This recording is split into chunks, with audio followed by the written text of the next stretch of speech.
وہ مردوں کے سامنے جا کر ڈرنک سرو کرے گی؟ کیا اس کی یہ اوقات تھی کہ وہ بے اختیار بولی؟ کیا؟ اس کی آواز کام گئی۔ میں مردوں کے درمیان جا کر ڈرنک سرو کروں؟ یہ بات آپ بول رہے ہیں؟ اس سے فارس رحمان پر ان معاملات کو لے کر ہمیشہ فخر ہوتا تھا کہ وہ اس کی چادر کا، اس کے پردے کا کتنا خیال کرتا ہے، اور آج خود وہ اپنے منہ سے اس سے مردوں کے سامنے پیش ہونے کی بات کر رہا تھا۔ اور اسے دیکھتے ہوئے وہ بے فکر انداز میں بولا، ہاں بالکل۔ فارس نے بے نیازی سے جواب دیا جیسے کوئی معمولی بات کر رہا ہو۔ فارغ کی آنکھوں میں نمی اتر آئی۔ آپ کو اس بات پر کوئی اعتراض نہیں ہوگا؟ آپ کی غیرت اجازت دے دے گی کہ آپ کی بیوی اس طرح غیر مردوں کے سامنے پھرے؟ فارس ہلکا سا ہنسا، مگر وہ ہنسی دل چیٹ دینے والی تھی۔ غیرت تمہارے لیے؟ تمہارے اندر ایسا کیا ہے جو میں تمہیں چھپا کر رکھوں؟ عام شکل و صورت کی اور جسم کی مالک ہو، اگر مردوں کے سامنے جا کر انہیں ڈرنک سرو کر بھی دو گی تو کون سا سر پر پہاڑ ٹوٹ جائے گا؟ مجھے کوئی مسئلہ نہیں ہے، ویسے بھی تمہاری حیثیت ایک ملازمہ سے زیادہ کبھی تھی بھی نہیں۔ نوکری کرتی ہو نا، وہاں بھی تو مردوں کے ساتھ کام کرتی ہو، پھر یہاں کیا فرق ہے؟ ہر لفظ جیسے اس کے وجود پر کوڑا بن کر برس رہا تھا۔ فارغ کی انگلیاں کانپنے لگیں، آنکھوں سے آنسو پلکوں تک آ کر رک گئے تھے۔ دل چاہا چیخ کر کہہ دے کہ نوکری عزت سے کی جاتی ہے، کسی کی تذلیل بن کر نہیں، مگر زبان جیسے خوف کی زنجیروں میں جکڑی ہوئی تھی۔ فارس کی سرخ ہوتی نگاہیں اسے مزید خاموش کر دیتی تھیں۔ وہ اسے سر جھکائے کھڑی رہی۔ فارس اٹھا، اس کے قریب آ کر سرد لہجے میں بولا، شام 7 بجے تک تیار رہنا، اور یاد رکھنا مجھے کسی قسم کی نافرمانی پسند نہیں ہے۔ اگر میرے خلاف کسی بھی قسم کا منصوبہ بنانے کی کوشش کی تو یاد رکھنا آگے کی زندگی میرے ساتھ گزارنی ہے۔ اگر اپنی زندگی کو بدتر نہیں کرنا چاہتی تو دماغ حاضر رکھنا۔ یہ کہہ کر وہ مڑا اور کمرے سے باہر نکل گیا تھا۔ دروازہ بند ہوتے فارغ کے ضبط کا بندھن ٹوٹ گیا اور اس نے اپنے لرزتے ہوئے ہاتھوں سے آنسو پونچھنے کی ناکام کوشش کی، مگر دل میں صرف ایک ہی سوال گونج رہا تھا کہ آخر اس کی زندگی میں ہر امتحان اس کے حصے میں کیوں آیا تھا؟ لیکن اس سوال کا جواب اسے آج بھی نہیں ملا تھا۔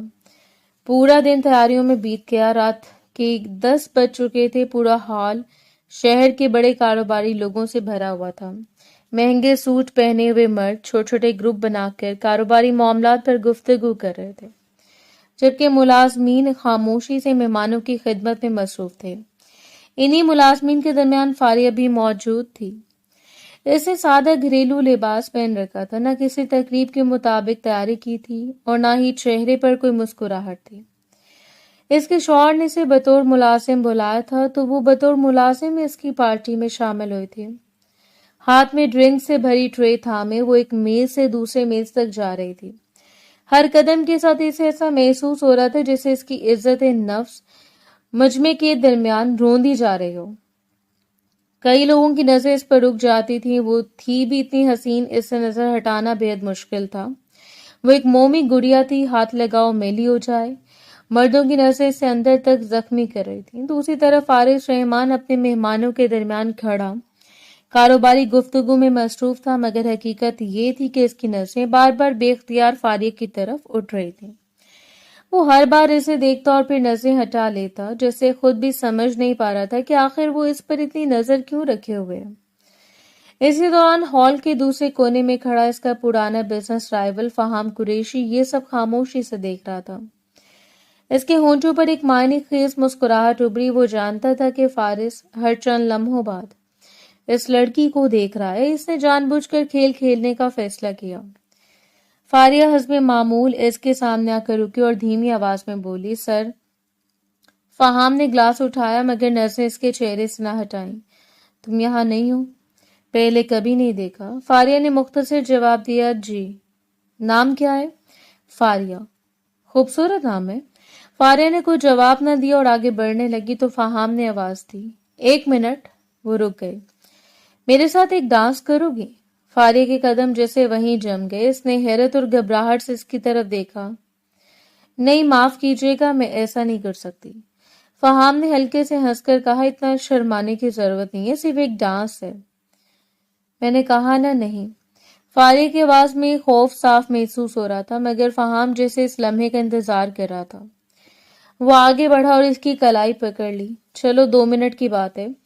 فارغ کا رنگ فک ہو گیا، اس نے فوراً ہاتھ چھڑانے کی کوشش کی۔ براہ کرم میرا ہاتھ چھوڑ دیں، اتنا نخرہ کیوں کر رہی ہو؟ کہتے ہوئے وہ زبردستی سے ڈانس فلور کی طرف کھینچنے لگا۔ فارغ کی آنکھوں میں آنسو اتر آئے۔ وہ بے بس نظروں سے ارد گرد دیکھنے لگے، مگر کسی میں مداخلت کی ہمت نہ تھی۔ اگلے لمحے ایک مضبوط ہاتھ نے فہام کی گرفت الگ کر دی۔ فارس رحمان دونوں کے درمیان آ کھڑا ہوا اور غصہ اپنی جگہ، لیکن وہ اتنا بے غیرت مرد نہیں تھا کہ اپنی بیوی کو کسی اور مرد کے ساتھ ناچتے ہوئے برداشت کرتا۔ اس کا چہرہ غصے سے سرخ ہو رہا تھا۔ اس نے سرد مگر کاٹدار لہجے میں کہا، سمجھ نہیں آ رہی؟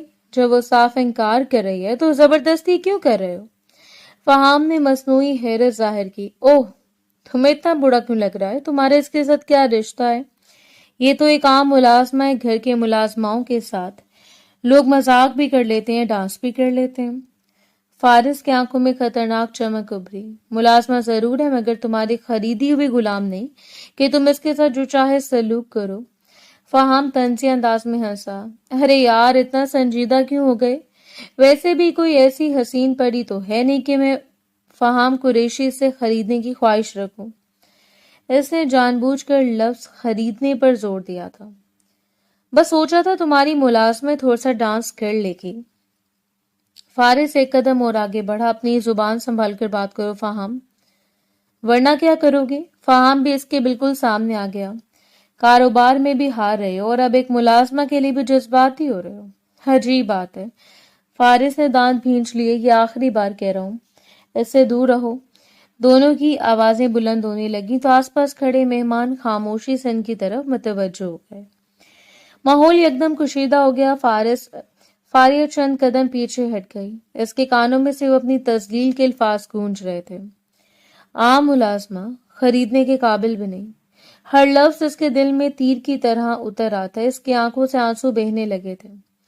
اس نے ایک لمحہ بھی وہاں رکنا مناسب نہیں سمجھا۔ وہ سر جھکائے کپ کپاتے قدموں سے تیزی سے ہال سے نکلی اور سیدھی کچن کی طرف چلی گئی تھی۔ اندر پہنچتے اس نے ٹرے میز پر رکھ دی، دونوں ہاتھوں سے اپنا چہرہ ڈھانپ لیا اور ضبط کے سارے بندھن ٹوٹ گئے تھے۔ وہ دیوار کے ساتھ لگ کر خاموشی سے روتی رہی، جبکہ باہر ہال میں فارس اور فہام کی تلخ نگاہوں کی جنگ ابھی ختم نہیں ہوئی تھی۔ لیکن فی الحال پارٹی کا لحاظ کر کے فارس ایک طرف ہو گیا، لیکن اس کی آنکھوں کی چنگاری بتا رہی تھی کہ اس وقت وہ کس قدر غصے میں ہے، جبکہ فہام پارٹی سے جا چکا تھا۔ وقت دھیرے دھیرے گزرتا جا رہا تھا۔ وہ زیادہ لوگوں کے سامنے نہیں آئی تھی۔ ملازمین کو اس نے اپنے طریقے سے حکم دیا تھا، جس کے باعث پارٹی ٹھیک طرح سے چل رہی تھی۔ البتہ فارس نے بھی اسے پیغام دے دیا تھا کہ باہر نہیں آنا۔ وہ سخت دل ضرور تھا، لیکن اپنی عزت کے معاملے میں بغیرت نہیں بن پا رہا تھا۔ رات کی تاریکی مزید گہری ہو گئی تھی۔ رات کے 2 بج چکے تھے۔ تقریب اپنے اختتام کو پہنچ چکی تھی اور مہمان ایک ایک کر کے جا چکے تھے۔ فاریہ نے جلدی جلدی سر پر چادر اوڑھی، نم آنکھوں کو آستین سے صاف کیا اور تیز قدموں سے مرکزی دروازے کی طرف بڑھ گئی۔ اس کے ذہن میں صرف ایک ہی خیال گردش کر رہا تھا۔ چند لمحے پہلے نازش کا فون آیا، جس کی گھبرائی ہوئی آواز اب بھی اس کے کانوں میں گونج رہی تھی۔ فاریہ، جلدی آؤ، بابا کی طبیعت اچانک بہت خراب ہو گئی ہے، انہیں فوراً ہسپتال لے جانا ہے۔ یہی سوچ کر اسے بے چین کیے جا رہی تھی۔ وہ بھی دروازے تک پہنچی تھی کہ پیچھے سے ایک سرد مگر روبدار آواز سنائی دی۔ اتنی جلدی میں کہاں جا رہی ہو؟ اس کے قدم وہیں رک گئے۔ اس نے پلٹ کر دیکھا۔ فارس رحمان چند قدم کے فاصلے پر کھڑا تھا۔ دونوں ہاتھ پینٹ کی جیبوں میں تھے اور چہرے پر وہی ہمیشہ والی بے تاثر سختی چھائی ہوئی تھی۔ فاریہ نے خود پر قابو پاتے ہوئے جواب دیا، میں گھر جا رہی ہوں۔ گھر؟ اس نے بھویں سے کیری، اس وقت؟ باجی کا فون آیا تھا، بابا کی طبیعت بہت زیادہ خراب ہو گئی ہے، مجھے ابھی انہیں ہسپتال لے کر جانا ہوگا۔ فارس نے اسے چند لمحے خاموشی سے دیکھا، پھر سخت لہجے میں بولا، دماغ خراب ہو گیا ہے تمہارا؟ رات کی 2 بجے اکیلی جاؤ گی؟ جانے سے پہلے مجھ سے اجازت لینا بھی ضروری نہیں سمجھا؟ فاریہ کی آنکھوں میں بے بسی اتر آئی۔ میرے بابا کی حالت ٹھیک نہیں ہے، مجھے جانا ہوگا فارس، خدا کے لیے اس وقت مجھے مت روکیں۔ اس کے لہجے میں ایسی التجا تھی جو کسی بھی نرم دل انسان کو پگھلا سکتی تھی۔